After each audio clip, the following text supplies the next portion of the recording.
So good afternoon, everyone, and thank you for joining us on today's webinar on industrial sustainable plating. We will explore innovative advancements in the field by two EU-funded projects, NICKEFFECT and MOZART. My name is Daniel Pavlica. I'm a project manager at TEP Success, and I will be leading or moderating this session today. Before we start, of course, sustainable industrial practices, they are quite a vital concern as we strive forward to more environmentally friendly solutions. And today's session will focus on how both projects are addressing these challenges through new plating techniques. So first we will hear from Asier Salicio-Paz from CIDETEC presenting key developments from NICKEFFECT. And then we'll have Luca Magagnin from Politecnico di Milano sharing insights from the MOZART project. Later on, we will finish with joint discussion and a Q&A session. So I encourage everyone to prepare any question that you may have. Now, also before we start, I would like to remind you a bit of the virtual meeting etiquette. So please mute your microphone when you're not speaking. I will also kindly ask speakers to have their cameras on while we're speaking. For participants, please raise hand button is down below. So if you have any questions during the joint session, please utilize it to ask your questions, or you can comment in the chat and we will address it. So a little reminder here as well. So the session will be lasting for 1 hour and 15 minutes. So right before the lunch break, every project will have around 25 minutes to present their advancements, and then we will indulge into our joint discussion about the future of sustainable plating in industry. So without any further ado, I would like to ask Asier Salicio-Paz from CIDETEC to share his screen and start his presentation. Thank you, Daniel. I will share my screen.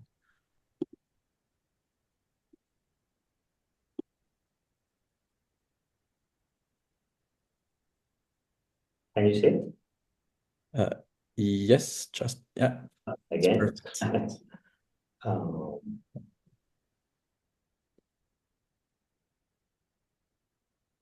We see it in a not in a good mode, so.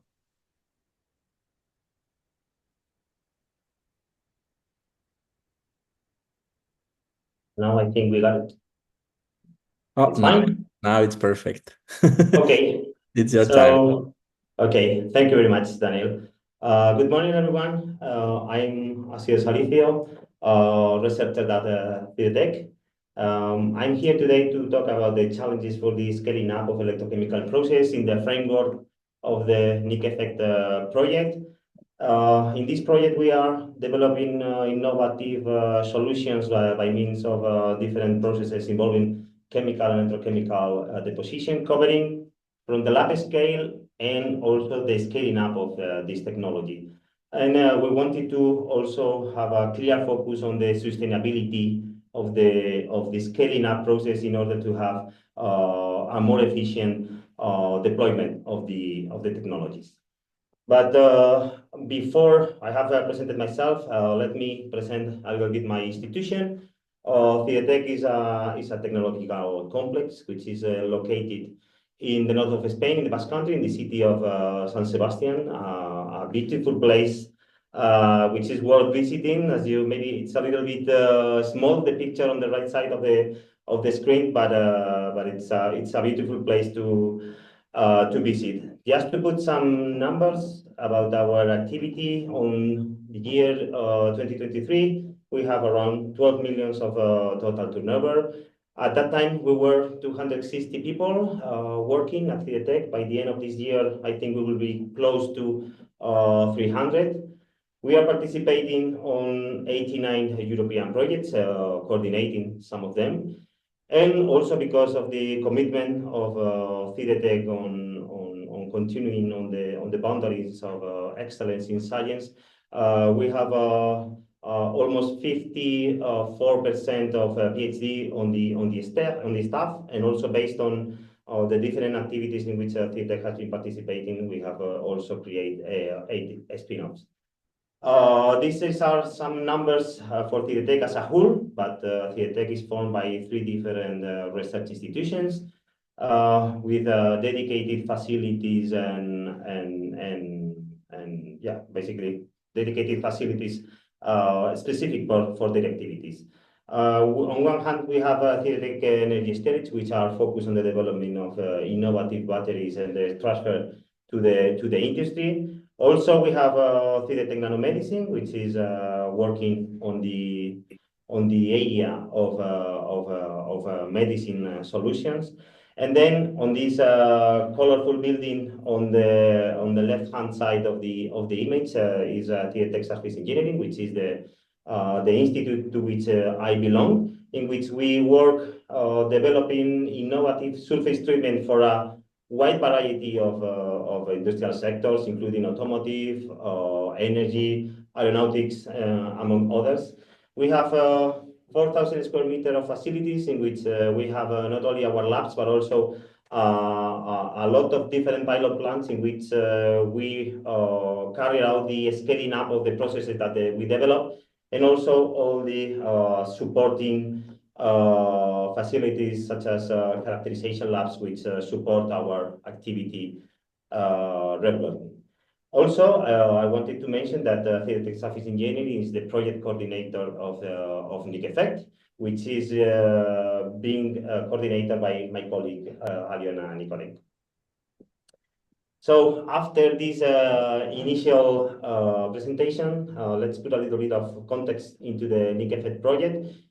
Its motivation, as you may know, platinum group metals are highly demanded because of their unique physical properties. Among them, they stand out for their catalytic activity towards a different kind of reaction, making them key materials for strategic sectors at the European level.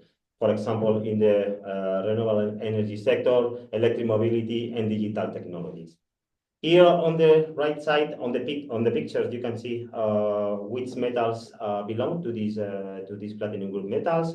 They are characterized as CRM. That means that they have a key importance at the European level because of their scarce material, and they are used on key industrial application. So just to avoid the shortage on the supply chains, Europe is seeking for alternatives to these kind of materials.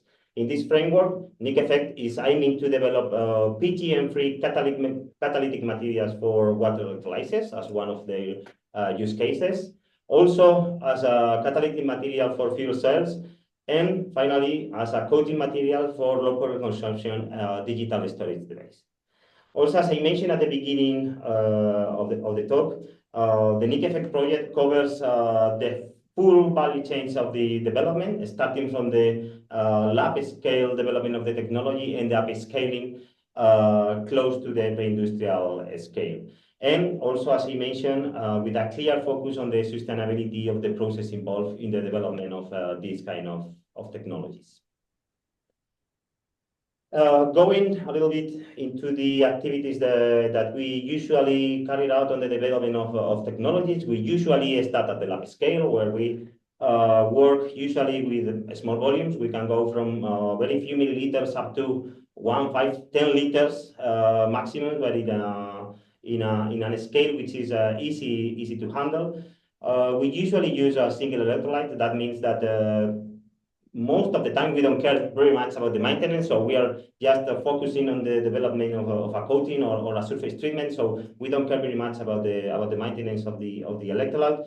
We usually use simple geometries, most of the time flat surfaces, flat plates, because it's very easy to work with them, in which we can control very well the exposed area, which is a key factor when you are working on surface engineering. And also, we have a precise control of all the different process parameters that are involved in the development that we are carrying out.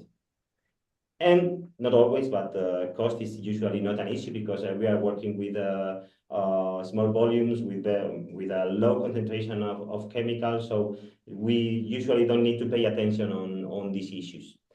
But when we intend to scale up the process, we faced a new reality in which not everything is under control, not everything is in the same way as we are used in the lab. So first, we are going to a much higher volumes of electrolyte. We are multiplying by factors of thousands most of the times. So and that has a major impact on the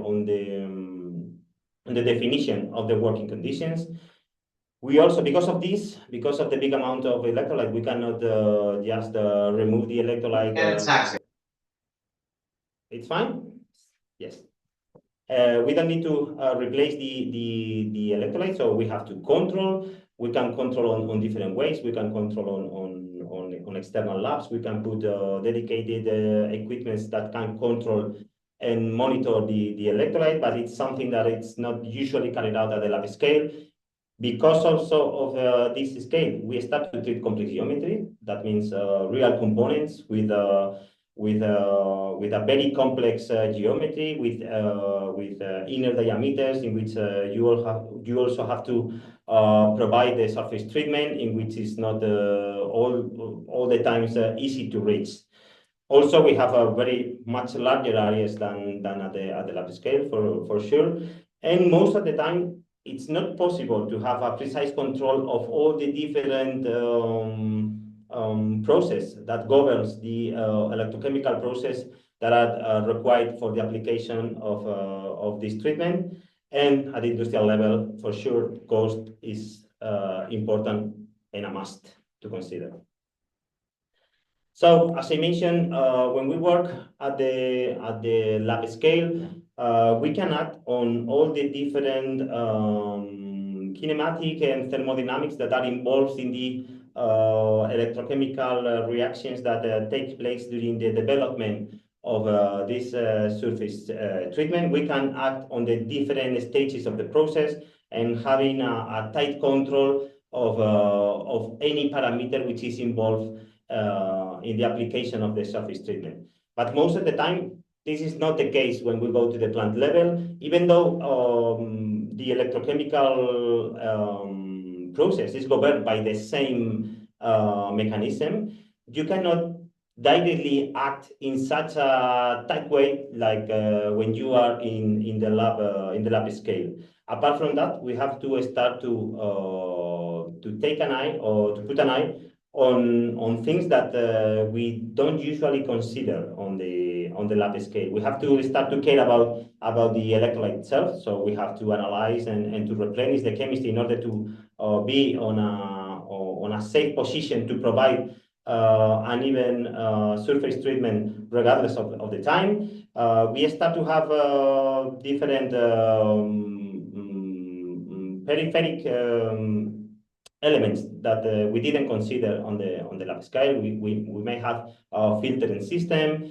We start to have pumps, also pipes, which in which it will require to count on them in terms of the total volume of the electrolyte. We have to start to think on the drag out of the different stages that are formed on the electrochemical process that we are trying to scale up. Also, we have to deal with evaporation and other things that we usually don't consider at the lab scale.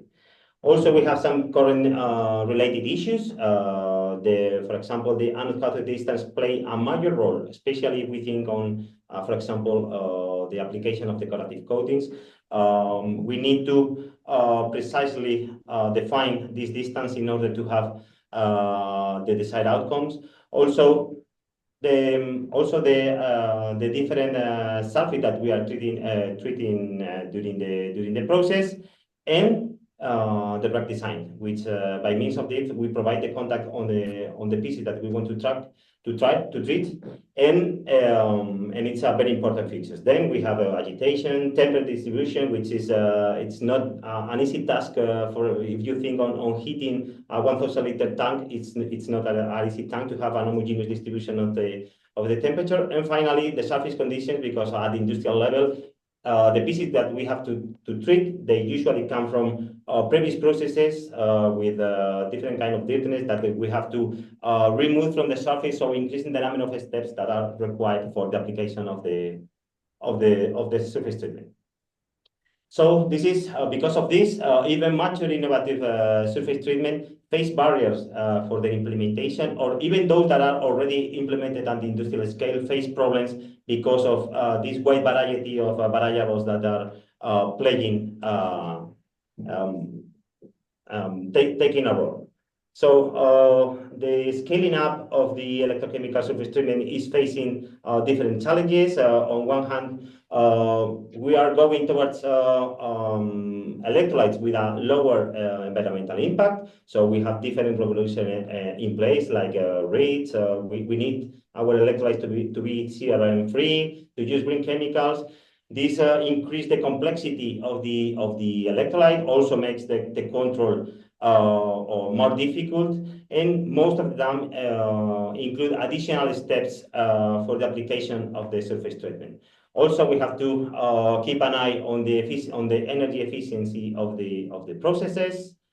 It's very important nowadays, the waste management. So we have to also to think or to work on innovative waste treatment technologies, trying to recover as much as possible the different elements that we are working on, and also trying to make a closed system in which all the different streams that we recover from the process can be reused on the next step of the process. Also, some challenges are related to the complexity of the parts, especially with the advent of the additive manufacturing processes, which allows us to create geometries that were not possible to fabricate earlier, but which are pretty much difficult to treat because of this special geometry, and also because of the special microstructure, which usually require the adaptation of the process and the developing of a specific treatment for this kind of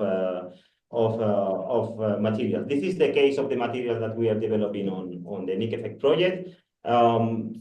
Because of these aims of increasing the surface area of the catalytic material, we work on mesh. But in this case, in the NICKEFFECT project, we are also producing metallic foams.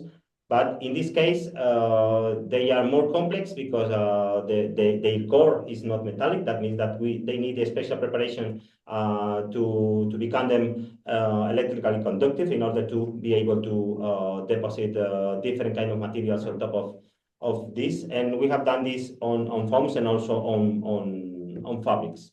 And finally, digitalization, which is nowadays almost everywhere, and also in the scaling up of electrochemical process. So how to bridge the gap? I will go a little bit fast because we wanted to cover as much as possible, but time is limited. So we bring 3 different case studies. I will go a bit more in detail in the first 2 and just highlight the third one. So just the conventional way when we intended to scale up an electrochemical process was based on our experience. So once we have an already optimized process at the lab scale, we identify the more important parameters that govern this process, and we start to optimize these parameters one by one, checking their impact on the different properties of the materials in which we are working on. This is usually highly time consuming because you have to modify the different variables one by one, check the results, go back to the modification of the parameters, and it's really time and cost consuming during the scaling up of the process. So there are different strategies. At ThirdTech we have work on the design of experiment in order to reduce the required number of experiments for the optimization of a given system, but trying to have most of the most valuable information from the system. This also provides, apart from this information for the optimization of the process, a better understanding of the interaction about the different parameters that are playing a role in the application of the electrochemical treatment. We use that for the optimization of a commercial like electroless nickel plating electrolyte, which was developed on Thidetec.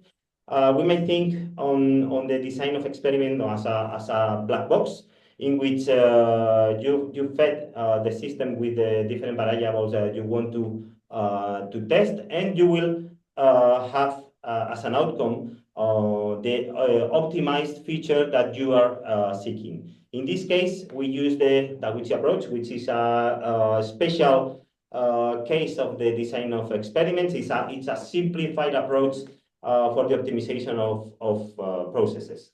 In this case, we decided to have or to put into the system not only compositional factors, but also practical variables, as you can see here in the box. And if we consider all the different variables that are taking place on the study, we will need close to 400 experiments if we test them one by one. By the Taguchi approach and by means of the different experimental matrices which are provided by the methodology, we can have most of the valuable information in a very limited amount of experiment. In this case, it were 24. So as I mentioned, we have the experimental matrix, which is given by the methodology, in which we have the different variables which are taking place in the study, and also the levels at which they play. The levels are the values at which these variables work in the system. So, and also this matrix give us the experimental setup for each single experiment. So in this case, we wanted to analyze the impact on different features of interest for this project, and we come up to a collection of parameters which allows us to optimize the different features, but on a single way. So we have a different collection of variables for each single output, which is fine. But most of the time, we want a more complete solution, trying to join different functionalities into the same codings. So this is why we also test the multivariate optimization, trying to, as I mentioned, to join or to maximize a different response in the final answer of the optimization. So this methodology implies a mathematical manipulation of the data.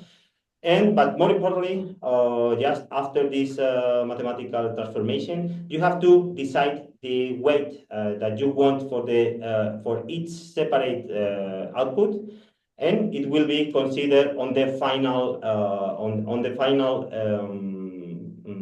electrolyte configuration that will give the properties that are predicted by the model. In this case, we have this prediction for the different features that were of interest. What we did afterwards, once we have the configuration of the electrolyte, we formulate a new electrolyte and make some plates and characterize them.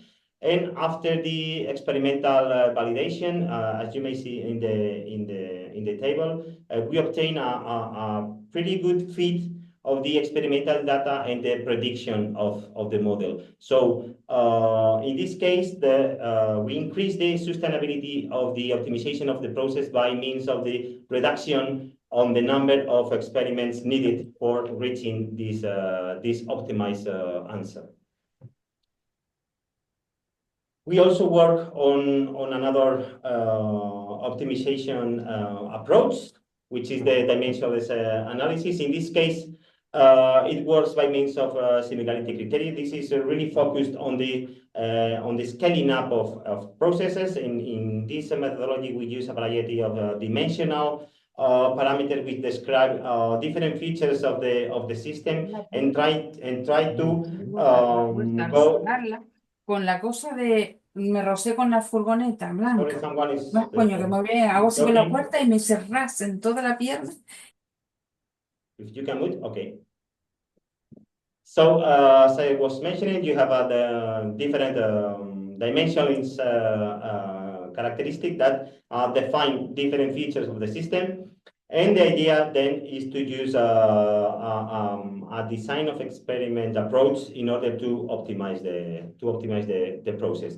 In this case, we use this methodology to scale up the decorative plating process, which was previously optimized at the lab scale at a maximum of 5-liter volume, and trying to bring it to the pilot plant scale at 150-liter scale. So, as I mentioned, the first thing that we need to do is to reduce the number of variables included on the process, which is it's called as compactation method. So first of all, we have to identify and select which are the most important variables of the process. In this case, they are listed on the right side of the image. And it's very important to distinguish between process parameters, which are those which we can change during the scaling up of the process. For example, the current density, we can go to the power supply and define which is the current density which we want to apply.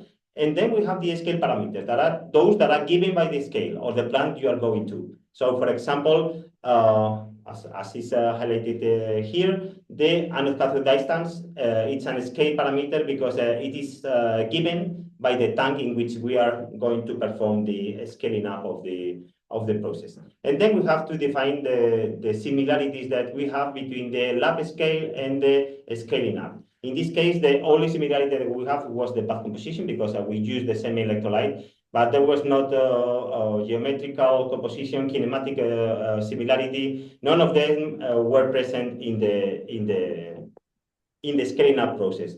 I won't go very much in detail because I'm running out of time, but as similar to the Taguchi approach, there are a mathematical conversion of the different parameters that are governing the process. So we have to go from the variables that we know to dimensionless numbers, which are a function of the process parameter and the scale parameter, and which will define the different process conditions that we will have to move on in order to scale up the process. Also, in this case, the starting point will be those conditions that we know at the lab scale. So we put them on the bigger scale. We may have some numbers, and by means of playing with the process parameters, we have to make converse the values from the bigger scale towards those that we have on the lab scale. So we have defined the different process parameters that are involved in the process. We also have to define the outputs, the response that we are aiming to have. In this case, we use the desirability function, which is a different way to express the response that we are willing. This is very easily understood. For example, if you focus on output 2, which is the thickness, because of our customer, we have to develop a process with a thickness of the metallic layer between 0.15 and 0.30 microns. So everything in that limit is considered as a 1 in terms of desirability, and outside those limits, it's a 0. So it's not a desired answer. This is useful for when we have a limited option between in which we have to move, but sometimes, as in the outputs that are on the bottom of the image, just not being on the correct value is not a complete fail. So we can be on a safe side, just on the surrounding of the optimal answer. So this is why we have also different ways of defining the outputs in which we want to obtain. Also, we have the ability to provide multiple answers into into the final optimization. Just to conclude, in the same way as the Taguchi optimization, in this case we also have different metrics which provide us the different experimental trials that we have to perform. In this case, as we have 3 different variables, the system gave us 4 different trials to do, which are depicted in the image on the right. So the methodology is to perform the test on these conditions. So we will have an overall desirability for the different outcomes that we are seeking. So once we have the different answers, we take the response with the lowest desirability value and project that value on the maximum desirability phase, which in this case is this direction, which gives us a new point and create a new theta error, which will give us the optimization direction. In this way, we can optimize the system on a very few steps instead of, again, trying all the different parameters one by one. So making the scaling up process much more simpler in terms of the required number of tests and trials. And just the final one, which is the computational model and simulation. This will be covered by NICKEFFECT's partner Zika, in which they are expert on. So stay tuned for the upcoming webinar on this topic. Sorry if I've been a little bit in a hurry, but I wanted to cover as much as possible, and I will be more than happy to answer your question on the Q&A session. Thank you very much. Thank you very much, Asier. It was quite insightful, so there's a lot to cover. So thank you very much for this presentation. To be mindful of time, I would like Luca Magagnin from Politecnico di Milano and the MOZART project to share his presentation and also share his insights. Once again, please be mindful to keep your microphones off if you're not talking. Thank you very much. Luca, the stage is all yours. Okay, thank you, Daniel. And thank you for arranging this webinar. It's important not only for the 2 projects, but actually for the plating industry, I think. So, I'm Luca from Politecnico di Milano, which is the coordinator of the MOZART project. As you see, the idea of the MOZART project is to try to solve a problem which is, let's say, a long-lasting problem in the plating industry, which is the possibility to find an alternative to hard chromium for all the reasons that we all know. The idea here is to exploit one of the, let's say, technologies that have been proposed over the years, which is the use of composite materials, specifically metal matrix composite materials. Let's see if it works. Okay, MOZART project, we have like 16 partners, as you can see here. Of course, we have research centers from different countries. We have partners like Sinano with pilot lines. We have, let's say, partners like Falex to characterize the friction and wave behavior of the coatings. Providers of nanomaterials like MBN, providers of chemicals for the plating industry like Tecnochimica, and of course end users like Ustunos, for instance. And then we have also SFIMET, which is an association representing the Italian metal finishing sector. The project started in June 22, more or less. So now we are around month 30, so not exactly at the end, but we are at good point. So today I would like to share you some of the results, let's say, I can disclose from the project.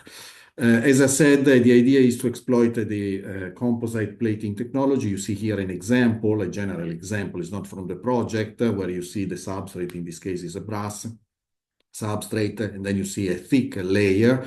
So composite plating can also achieve a very thick plating, in this image, more than 100 micrometers.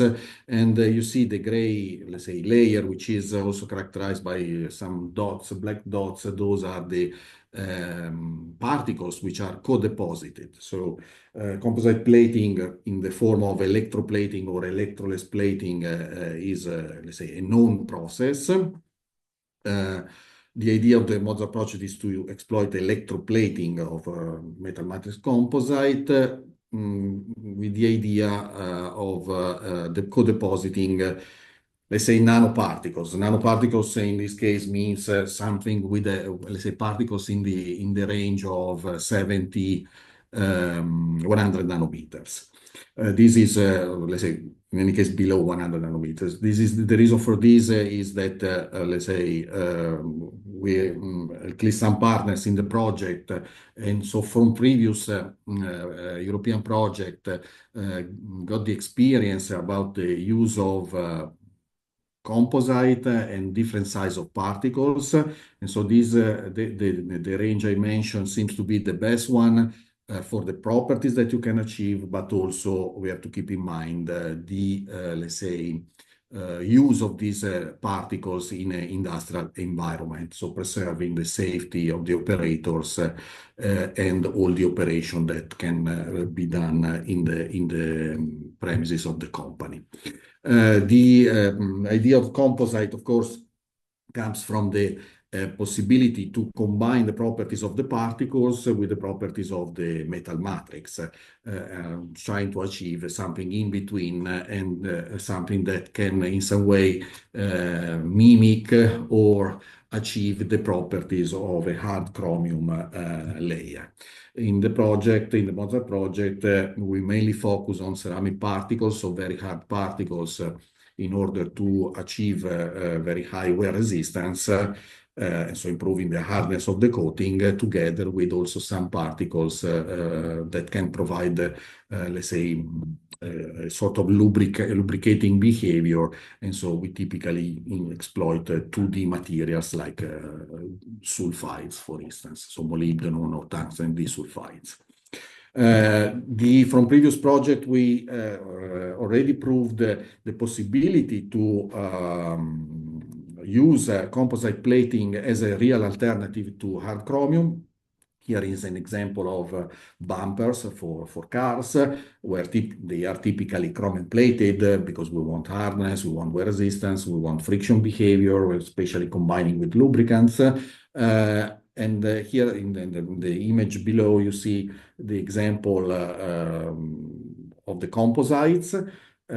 So the same material, same components, but with a plated layer with composites. At that time was, or in this example, it was an alloy, a metal matrix based on nickel phosphorus with boron combined particles. And in previous project, we demonstrated at the, let's say, lab scale or a small pilot scale that this can be scaled up, and let's say the coating can be a real alternative to hard chromium, and the process can be scaled up. So we go directly to the real, let's say, aim of the MOZART project that you see here. So we started actually from a TRL around 3 because we have already proved the technology. The idea is to achieve at least TRL 5 by the end of the project, actually facing some of the main issues in the plating industry, not only related to the alternative hard chromium, but also with the introduction of the composite plating technology. So you see here some, let's say, important words for the project. So first of all, we started and we introduced a safe, sustainable by design strategy. This also for the evaluation of the electrolytes that we want to use. And today, actually, I will show you some of these results. Because the project actually aims to use a nickel plating process, okay? And we all know that, let's say, actually we want to avoid hexavalent chromium, but we are now saying that in theory, ideally, we would like to use nickel plating, which is actually using boric acid, which is another compound of concern. but actually I will show you some alternatives today. And so a safe and sustainable by design strategy. And also you see the last lines are very simple, very synthetic, but also very important because we want to achieve, let's say, a couple of aspects in order to have a real scalability of the process. I start from the second part, which is online monitoring technology. So in the project, we are developing with some partners, of course, a system, a tool which can be integrated in any plating line, and that will allow to keep under control, let's say, the distribution and concentration of the particles in the electrolyte. Then, of course, there is also the electrolyte formulation and preparation of the nanoparticles, but that is a usual part of any plating, of any development for plating processes. But then you see the other one in silico method, so artificial intelligence and simulations. So here the idea is to have a couple of tools together with the online monitoring. One is, again, simulation, as in the NICKEFFECT project. The idea here is to have a tool which is able to model, let's say, the process, so to correlate the information we have from the formulation, so the content of the particles, the online monitoring of the particles, with what we can achieve in the final coating, so in the deposits. Which is a really important part or aspect, because again, the properties of the coating are strictly related to the concentration and distribution of the particles in the coating. And the other one is, let's say, a tool which is able to, let's say, based on the parameters, formulation of the electrolyte, temperature, and so on, and all the information we can introduce in this tool to optimize the deposition process. Okay, I can go faster to here. You see here the work packages, which are basically dedicated to all the aspects that I have mentioned. We are at the month 30, so we are now starting the demonstration activities. As you can see, the work package 6 is, and if we are lucky, we should be able to fulfill all these activities by next November. So you see here in synthetically the result, let's say the key results we want to achieve. Then we'll show you some, let's say, preliminary results of the project. And so you see the first point, a formulation of the electroplating bath to deposit nickel-based composite material. And so the main point is here is the formulation of the nickel electrolyte. So since the beginning of the project, a lot of efforts has been dedicated to the formulation of nickel electrolytes without the use of boric acid.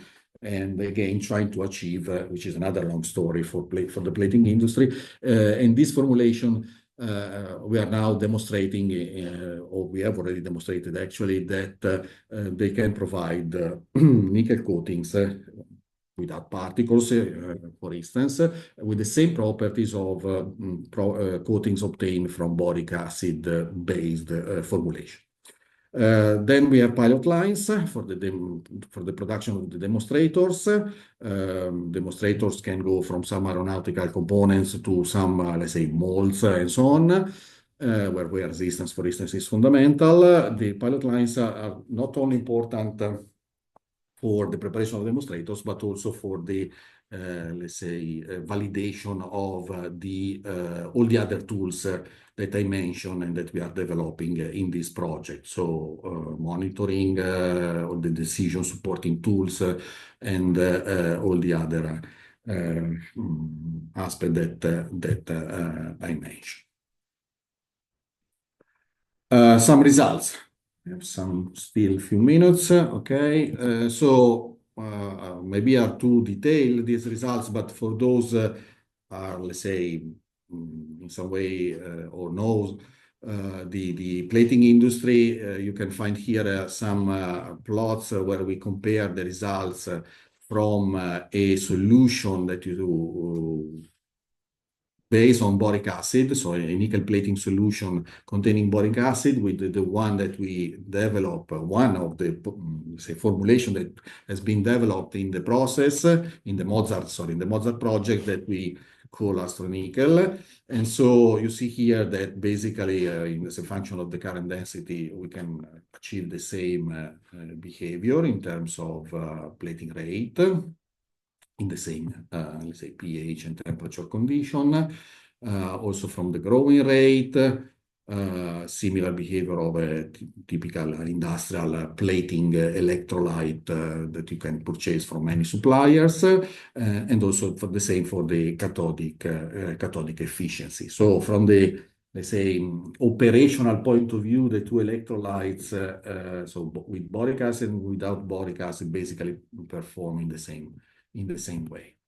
Some pictures of the morphologies. Here is the solution with the boric acid. So nickel layers at different current density. The typical, let's say, very uniform, very bright, small crystal features that we can achieve, characteristics that we can achieve from an optimized nickel electrolyte with boric acid. And you see here the same example, the same images for a layer obtained with an electrolyte containing an alternative to boric acid.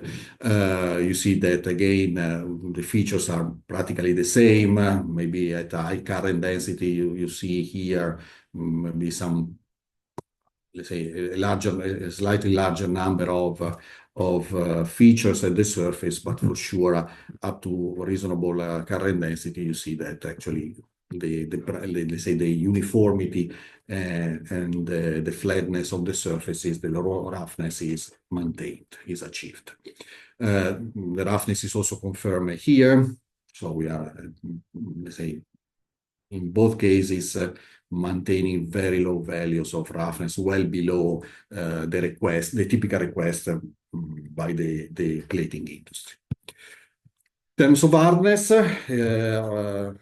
you see here there is a slightly difference. Actually, these are micro indentation measurements at the surface. So keep in mind this when you look at the values, because they can, let's say, look a little bit high, but is the system that we use to measure. But what is important is the comparison between the two. There is a slightly difference. This also, let's say, due to the fact that, let's say, boric acid has also an important role in changing the size of the crystals and so changing the mechanical properties. But in any case, is enough. The values that you can achieve in terms of hardness with the alternative to boric acid is enough for, say, especially for the final applications. I think it's more useful to see some pictures that you see here. These are just samples, small samples that were prepared for the, let's say, mechanical characterization. So, like specifically, these are Miller blocks. You see here with the electrolyte with boric acid with the new formulation. Basically, you don't see difference. Very bright, very uniform layers. Some other example that you see here. So those systems are all plated, and also, let's say, some steel balls that we use again for some wear testing. You see, especially in the image in the right, the level of brightness that you can achieve. Basically, you cannot see the difference with the one with the layer produced with the boric acid in the electrolyte. These are just small sample, but sorry. There is another slide before the comment. Just as if you are interested, some let's say results in terms of wear test. You have seen the Miller blocks in the previous slides. We performed the Miller test block. Actually, Falex did this. And you see again, if you look at the bar, the orange bar here, which is the one with the alternative to boric acid, basically with respect to the substrate, the blue bars and the green, so with boric acid, basically, let's say there are slightly or there are small variation among the samples, but actually the level and the performances are pretty much the same, which is a very good results. As I was saying, not only small samples, but you see here also components that we are producing a small pilot line here at Polimi, and you see, let's say, these cylindrical components, but also the other one, let's say, with the holes, with the internal features, and these are all plated with the new alternative. And again, you see the uniformity, the very well distributed layers, and the brightness of the layer that you can achieve. Just one slide on the composite, which is the actual, let's say, the main aim, but these are activities which are ongoing, so it's not, let's say, the proper time to disclose this, but let's say with the co-deposit, this is an example with the boron carbide nanoparticles, again, some measurements of the hardness, and you see increasing the load in the bath, and so let's say increasing the amount of particles co-precipitated in the coating, you can increase a lot the hardness, and so you can achieve very high values of the hardness. Very close. I say very close because, again, keep in mind this is a microindentation measurement. So very close, and so let's say comparable with the hard chromium values, having in mind that here there is no thermal treatment. So for a composite, let's say nickel-based composite layer is a pretty good results because we don't need to apply any kind of post-treatment, say considering thermal treatment, to increase the hardness.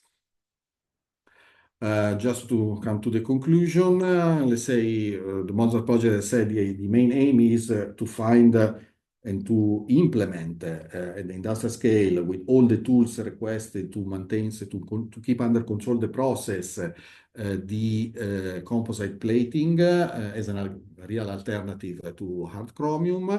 In order to do this, we selected nickel as a matrix, but we want also to be, let's say, again, safe and sustainable by design since the beginning. And so we develop, and these are the results I show you today, boric acid-free electrolyte, so REACH compliant, if you want to say in other words, which is able to provide very nice layers and to be used as composite for the co-deposition of the composite. And from the results I show you in terms of hardness, for sure, composite can be considered as a real alternative. Maybe not for all the application for hard chromium, but for sure in some specific and so optimized application that will be the demonstrators that we are going to produce. I think this is the last slide, so thank you. Here there are some references if you need. Thank you very much. Thank you very much, Luca. Quite an insightful presentation as well. I already see that we have some questions, so I would not lose time, and I would directly start asking them. So first we have a question. Let me just share my screen prior to this. First, we have a question. Okay. Let me see. From Naroa Ilmath.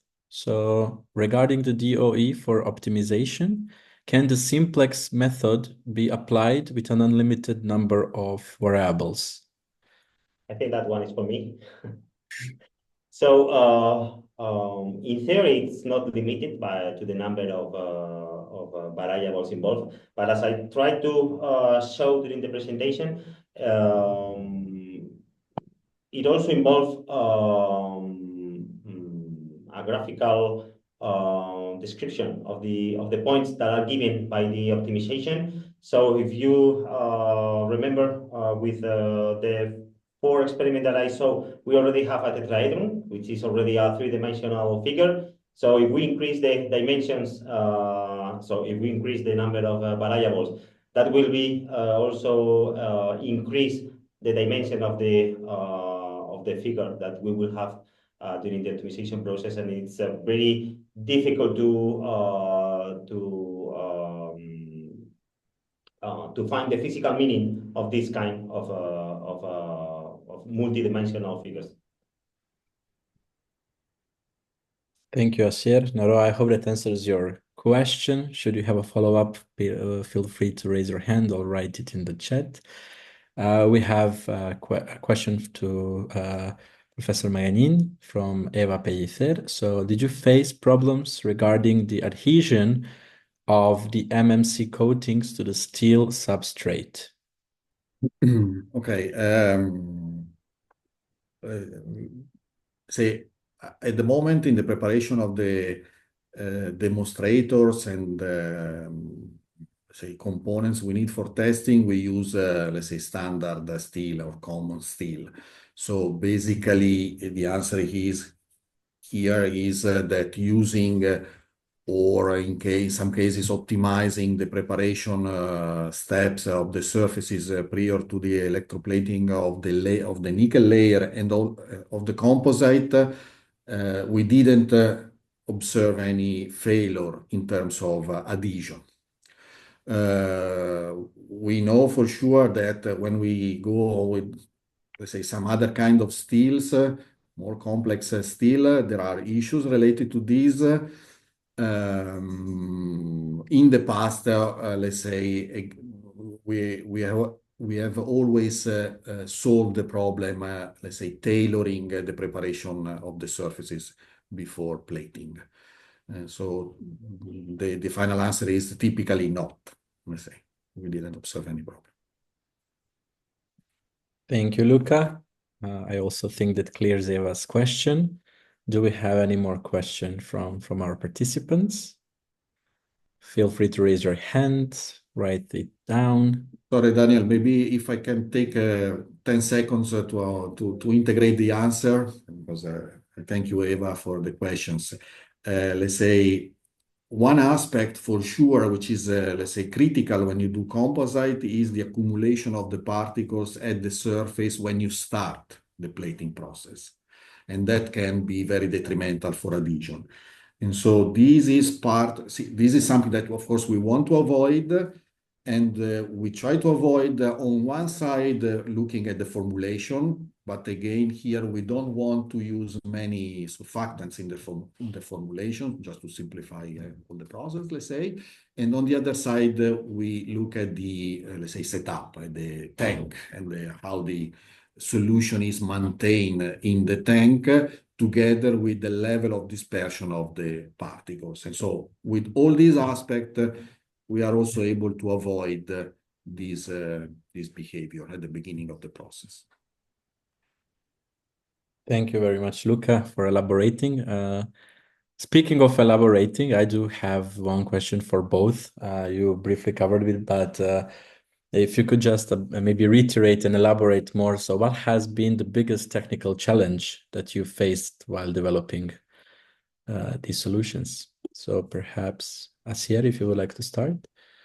Yeah, I would say, especially in the second case, with the use of the simplex, in which this was the final optimization that we used. But before of that, we have to carry out an immense amount of work, because we didn't took into consideration some variables that were playing a major role. So after we realized that they were playing a major role, we invest quite a lot of time and efforts trying to come up with an explanation for the effects that we were seeing. So as it's also covered in the methodology, it's very important to identify all the different variables that are playing a role in the process. Not only those that are obvious because of the scale you're going to, so you just have to look to your tank and see those kind of scale variables. But most of the times, you have to be very careful on the variable selections just to be successful on the optimization of the process. Thank you very much, Asier. Luca, may you share your experience with this? Let's say you said where we are now, let's say, yeah. some problems, let's say, where we have some more, let's say, more critical aspect. But let's say at the beginning of the process, let's say a lot of efforts have been dedicated to select a proper alternative to boric acid. I'm sorry, I cannot disclose what we use now in the project, but for sure, even if you look at the literature, you can find alternatives to boric acid as a buffering agent in that range of pH for this kind of nickel plating. The problem is that let's say, the point is that when sustainability comes into the game, let's say this number of alternatives is pretty much reduced. So that was an important point. So we, at the end, came up with a couple of alternatives that we have now implemented. On the other side, I think very challenging, and is an activity still going on, is again the, let's say, computational or modeling, if you want to say this way, approach, because, let's say, it's not easy to, let's say, have a tool able to correlate the concentration dispersion of the particles with what you are going to achieve in the coating, especially when the shape of the object is complex. And so that is the other point on which now we are working a lot. Thank you, Luca, as well. We do have another question from the audience, from Eva. So it is a question to both. So according to your experience, is there any metal or alloy plating process whose behavior at lab scale is very different from the one observed during upscaling? So, okay. Maybe I can go first. Look, if you don't mind. Usually, I would say, at least on the experience that I have with the, which is not for all the different metals and alloy, but most of the times after the optimization, I have to say that they behave pretty similar to the performance they have on the at the lab scale. It's true that usually these properties are better at the lab scale, but because of the highest control level that you have on all the different parameters which govern the process. But I have to say that in at least on the cases that I've been working on, the scaling after the scaling up of the process, we are quite close to the performance understood as the properties of the coatings when we go to the scaling up. Thank you, Asier. Luca, your experience? Let's say composite plating, let's say, at least my experience is that when you go from the lab to the real plant, we did this in many cases, also in the electroplating, is a real mess, let's say. Let's say, for sure you can, let's say, co-deposit also in the very large, at the very large scale, no? It's not that the problem. And so in some way you can replicate the process that you achieve in the lab scale. The point is that if you want to achieve exactly the same distribution of the particles, content, and so on, this is a little bit more difficult when you have to deal with the plating of composite.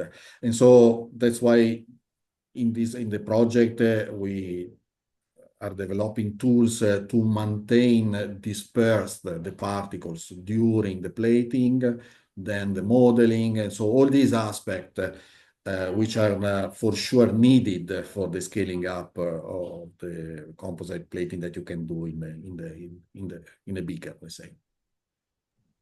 Just I wanted to mention that as Luca was saying, just including particles into the electrolyte, it's a different story in terms of controlling the process, and it's a much more complicated process to deal with, especially in the scaling up of the process. I was just thinking on the bare electrolytes with nothing on them, but just particle are a nightmare to work with them. Thank you both. In case there are no more questions, I do have one question. Speaking from the industry standpoint, let's say the ones that will utilize the solutions.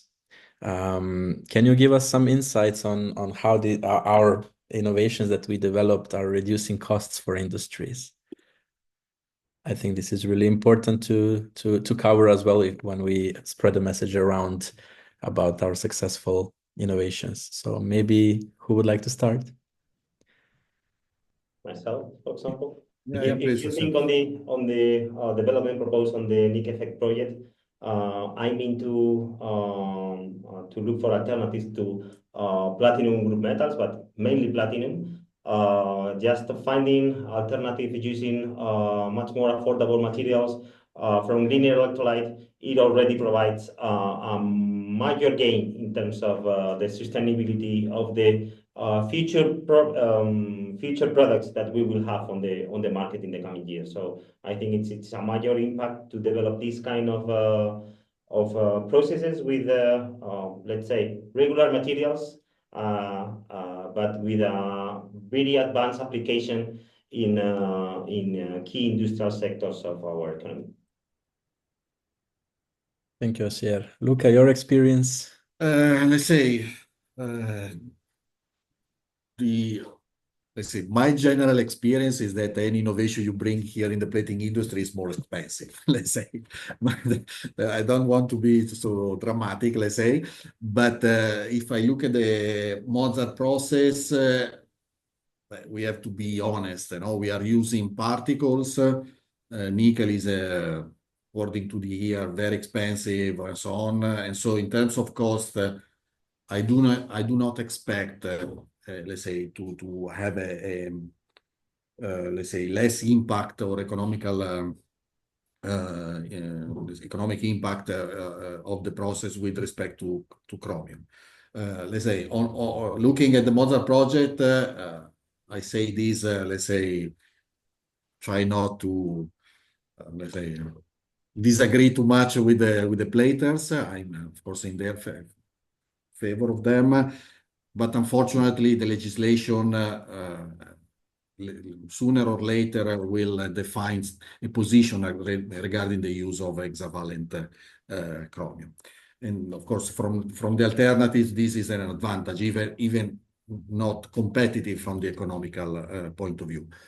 If we look, because one of the aim is, in any case of the project, the outcome of the project is a nickel electrolyte that we are now implementing at the industrial scale without boric acid. In this case, for instance, we can see an economic advantage because you don't have boric acid, your physical chemical process at the end of the, so say, wastewater and so on will be in some way easier. And so there can be advantages also from the economical point of view, so not only environmental. Thank you very much, Luca. I don't see any other questions from the audience. So giving the last opportunity if someone wants to speak up. If not, then I would like to wrap up slowly this session of today that we had, and as well also to thank both Asier and Luca for insightful presentations. Both MOZART and NICKEFFECT are part of the 4C cluster, a cluster of 4 projects that are dealing with similar aims, but where we would like to establish a safer and more sustainable future. All the projects were funded by the European Union and by the Horizon program of resilience, and aim is to revolutionize metallic coatings and engineered surfaces for the European economy. So FREEME, MOZART, NICKEFFECT, and Nouveau. So there is a lot of knowledge being shared here, a lot of innovation being developed. So I urge everyone to check what 4C Cluster is doing on each of the projects' websites. So we do collaborate strongly for the future of a European economy as well. So besides this webinar, we will be having other webinars jointly organized with these projects. So in spring, we will be having a webinar with the Nouveau project on the state-of-the-art electrolyzers, and later during the year with the FREEME project on materials modeling for sustainable materials developing. Speaking of NICKEFFECT, we are developing as well the webinar series More to come on our social media and the website, where we'll be sharing our experience and also disseminating our results. So once again, Luca and Asier, thank you very much for your presentations. I think it was quite brilliant. And also I would like to thank everyone for participating. Questions were really, really nice, and I really enjoyed the engagement. So yes, we will keep you posted, but you need to keep being updated on our next sessions and workshops that we plan to organize. If you have any further questions, you can go on the NICKEFFECT.eu, and there is a contact form. You can contact us, and we will be glad to join in the discussion. So thank you, everyone, once again, and have a really nice day. Thank you very much. Thank you very much.